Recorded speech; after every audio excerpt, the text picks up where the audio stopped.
What's going on, guys? Rashard D here with Double O Level, and we're going to be taking a look at these hand warmers.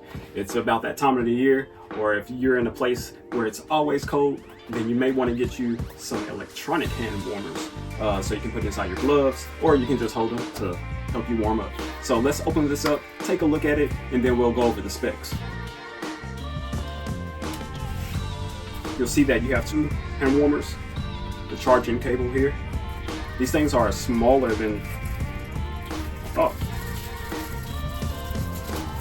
Now the charging is USB-C, just connect it there to a USB port. You also can charge both at the same time. Alright, so you get two of these hand warmers, one for left and right, of course. The way you turn them on is by holding the power button for 4 seconds, and it powers on, and that's going to get you at level 1. There's 3 levels to the hand warmers. So you have your low, you hit it again, you're at medium, starts heating up pretty quick. You hit it one more time, and you're going to be at your high temperature. So let's go ahead and get this one on as well. And also you have 3 dots at the USB port here, so you'll know which level that you're at. Now these do get pretty warm, and another way of holding the device is you can put them together. But if you really want to feel the heat with one hand, you can do that.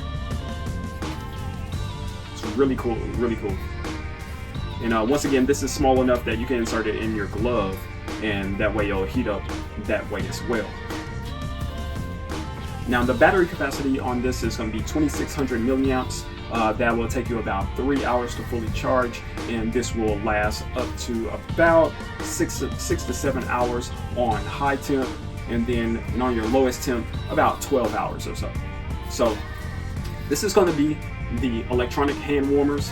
Hopefully the information that I gave you helps you make your decision. If you have any other questions, make sure you leave them in the comment section. Other than that, I'm Rashard D with Double O Level, and I'll catch you on the next one.